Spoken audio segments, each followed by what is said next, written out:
It's an ordinary day in Rome. 45 AD.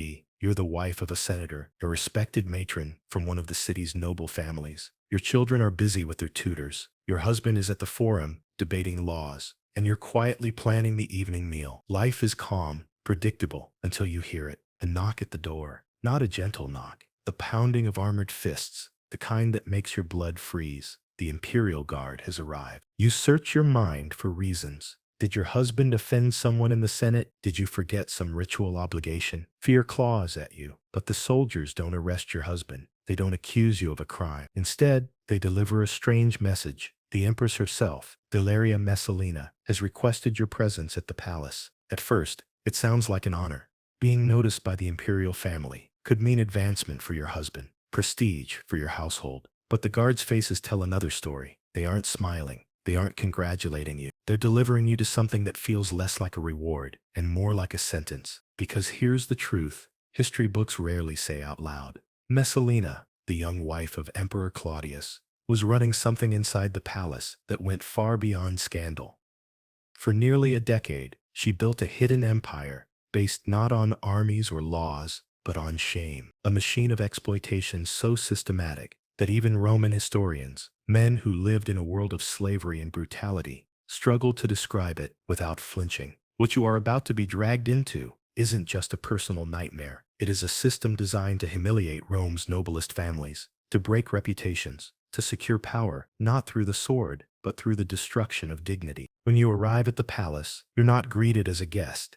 You're processed. There's no warmth, no ceremony, just a cold, mechanical efficiency. Messalina's people already know who you are. They've studied you. Historians like Tacitus and Suetonius tell us that she kept lists, carefully prepared documents, detailing Rome's most prominent women, physical descriptions, family background, personality traits, even notes about debts, favors, and vulnerabilities. Think about that for a moment. The Roman Empire stretched across 3 continents, ruling over more than 60 million people. And in the heart of that empire, the Empress had reduced the wives and daughters of Rome's elite to entries in a ledger, rated, categorized, and stored like assets. The brilliance and the terror of this system was how it disguised itself. You weren't told you were being exploited. You were told you were being honored. Your participation was framed as loyalty to the empire, service to the emperor, devotion to Rome itself. Refusal wasn't just a personal choice. It branded your entire family as disloyal. And so, women complied.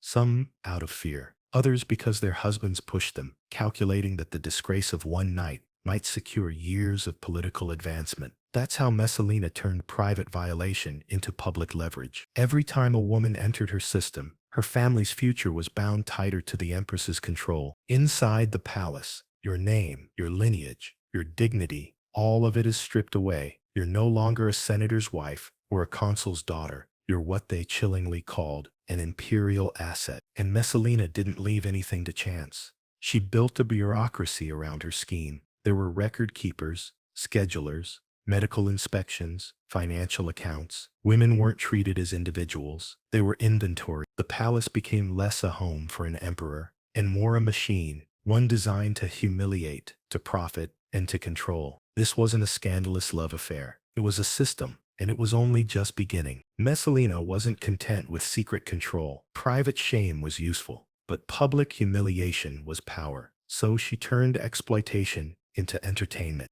In Rome, spectacle was everything. Gladiators fought to the death for crowds of tens of thousands. Charioteers raced through the Circus Maximus, while senators bet fortunes on the outcome. Romans craved drama, excess, and scandal. Messalina understood this hunger, and she fed it in the most grotesque way imaginable. She organized competitions inside the palace. But instead of warriors, the contestants were Rome's noble women, forced to compete against professional prostitutes in what were essentially endurance trials of degradation. Imagine the scene. Senators, governors, and wealthy citizens gathered not in the Colosseum, but in the heart of the imperial palace. Instead of swords clashing, they watched the destruction of their peers' dignity. And Messalina herself didn't remain on the sidelines. According to Pliny the Elder, she once challenged Rome's most famous courtesan to a contest who could take more partners in a single day. The courtesan was legendary, yet Messalina, an empress, a mother, the wife of the ruler of Rome, reportedly won. boasting 25 encounters in 24 hours. For her, this wasn't shame, it was victory, proof of her dominance over Rome's most notorious professionals, and by extension, over every family forced to watch. These spectacles weren't hidden in dark chambers. They were staged in specially prepared palace rooms, designed with viewing galleries, so Rome's richest citizens could watch from the shadows. To them,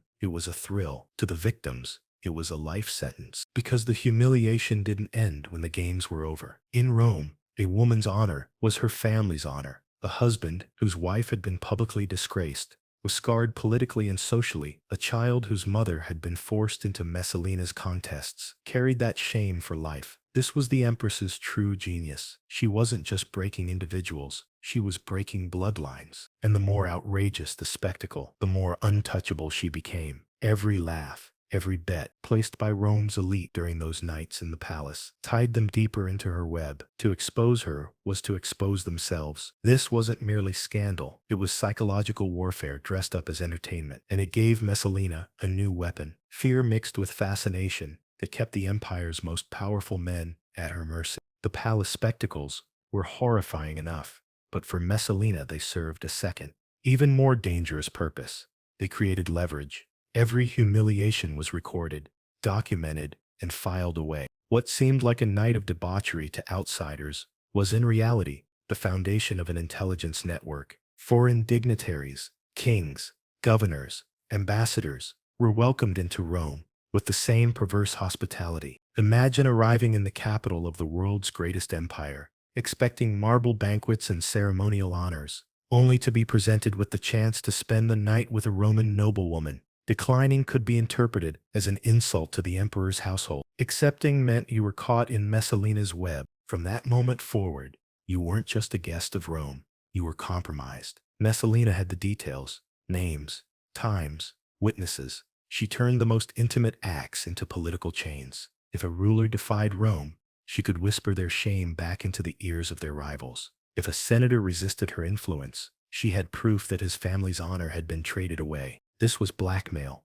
elevated to imperial policy. Tacitus writes that men in Rome lived in fear, not of the emperor, but of the empress's secrets. The irony is staggering. Claudius commanded the legions, yet his wife commanded reputations. And it didn't stop in the capital. Messalina's methods spread outward like a contagion. Provincial governors began copying what they had witnessed in Rome. Archaeological studies suggest that in cities across the Mediterranean, places like Antioch, Alexandria, and Carthage, rooms in official buildings were quietly modified for the same purposes. What had begun as one woman's scheme became an institutional practice. Think about what that means. Rome, the empire that built aqueducts, libraries, and laws, was also building an infrastructure of exploitation. Palaces and government offices became sites of humiliation, their walls silently recording the degradation of generations. And through it all, Messalina grew richer. The palace wasn't just a brothel, it was a ledger. Foreign bribes poured in, senators paid to make their shame disappear, governors sent tribute to prove loyalty. Power flowed to her, not because of swords or armies, but because she weaponized the one thing no Roman could afford to lose: honor. In Rome, honor was survival. But what if you said no? What if you refused Messalina's demands? The answer was simple. You didn't survive. Messalina didn't tolerate resistance. She didn't argue. She didn't negotiate. She destroyed. And her methods revealed just how deeply she understood the psychology of power. One of the most chilling examples was her own stepfather, Appius Silanus. A respected governor, Silanus was known for his discipline and integrity. But Messalina decided she wanted him for herself. When he rejected her, she didn't rage or lash out. Instead, she crafted a psychological trap. She went to Emperor Claudius with a story. She had dreamed that Silanus would kill him. The next morning, Claudius's secretary Narcissus, one of Messalina's allies, claimed he had the exact same dream. Claudius, deeply superstitious, panicked. So when Silanus arrived at court later that day, as he always did, Claudius interpreted it as the prophecy coming true and ordered his immediate execution. No trial, no evidence, just a dream planted by Messalina. That was her genius. She weaponized belief, using her husband's fears against him to eliminate her enemies. And Silanus was only one example. Time and again, Messalina orchestrated accusations of treason, which in Rome carried the harshest penalty, death. followed by the confiscation of property. Roman law dictated that land, estates, and wealth from the condemned went to the state, and somehow, conveniently, much of it ended up in Messalina's hands. Take Valerius Asiaticus, a wealthy senator who owned some of the most beautiful gardens in Rome. Messalina wanted them, so she accused him of treason, arranged a sham trial in Claudius's own bedroom, and watched as the verdict was delivered. Asiaticus was forced to take his own life, and the gardens passed to Messalina. She didn't just inherit wealth, she inherited prestige, displaying her triumph to all of Rome, as though it were destiny. This became her pattern. Desire, accusation, elimination, reward. Refusal to submit didn't just mean personal ruin, it meant death, and the transfer of everything you owned into her empire. What's terrifying is how efficient it all was. The forced prostitution brought in money. The blackmail secured influence.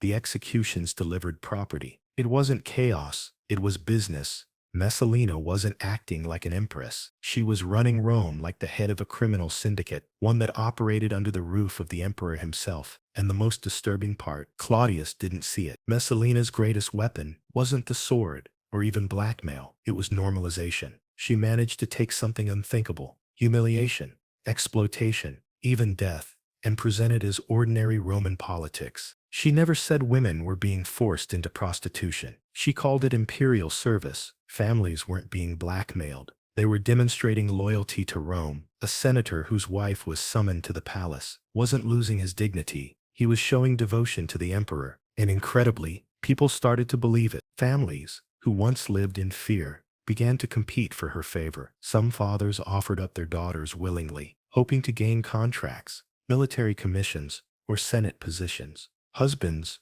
rationalized their wives' humiliation as a noble sacrifice for Rome. The system didn't just survive on fear, it thrived on ambition. This was the true brilliance of Messalina's scheme. She used Rome's cultural obsession with honor against itself by twisting language. She made shame look like patriotism. By rewarding compliance with power, she made silence profitable. The damage went deeper than politics. For the children of these families, the trauma was lifelong. Girls grew up knowing their bodies might one day be demanded as tokens of loyalty. Boys grew up knowing their mother's humiliation was the cost of their education or their father's career. Historians wrote that entire bloodlines carried the stain for generations, their marriage prospects and political futures ruined before they even began. And the contagion spread. Governors in the provinces, seeing how effective Messalina's methods were in Rome, copied them. Archaeological evidence suggests that administrative buildings in cities as far away as Alexandria and Carthage were altered with private chambers, rooms that weren't meant for governance, but for control. Think about that. An empire famous for its aqueducts, temples, and colosseums was also quietly building an infrastructure of humiliation, not just in the capital, but across its provinces. What began as the obsession of one woman had metastasized into part of Rome's political machinery. And all the while, Emperor Claudius, ruler of the most powerful empire on earth, remained blind to it. Some say he knew, but preferred ignorance. Others argue he was simply too distracted, too dependent on advisors, too superstitious to see clearly. Whatever the case, Rome had two rulers, one with the legions, and one with the secrets. But no empire of manipulation lasts forever. And Messalina was about to make a mistake so reckless, so brazen, that even Claudius couldn't ignore her anymore. By 48 AD, Messalina had ruled the palace for nearly a decade. She had wealth beyond measure, estates seized from enemies, a network of spies and blackmail stretching across the empire. She was untouchable, or at least, she thought she was, because that year, she made a move so reckless, so arrogant, that it shocked even her closest allies. While Emperor Claudius was away, inspecting harbors, Messalina staged a public wedding to another man. His name was Gaius Silius, one of the most handsome and ambitious consuls in Rome. He was young, admired, and crucially, not the emperor. This wasn't a quiet affair. It wasn't a secret romance whispered in dark halls. Messalina threw a celebration. She invited senators, nobles, courtiers. The ceremony included every Roman legal formality, vows, witnesses, feasting. To the outside world, it looked like the Empress had simply replaced her husband while he was still alive. Why would she do it? Historians debate her motives. Some believe she was plotting a coup, that by marrying Silius, She hoped to install him as emperor and rule beside him. Others think it was sheer arrogance, a final act of indulgence from a woman who thought herself untouchable. Whatever the reason, it was madness. In Roman law, this wasn't just adultery. It was bigamy, treason, and betrayal rolled into one. And the spectacle itself added fuel to the fire. Guests reported that the very women Messalina had once humiliated were forced to serve during the wedding feast, turning her victims into unwilling participants in her triumph. What she saw as a grand finale, her enemies saw as the perfect chance to bring her down. When word reached Claudius,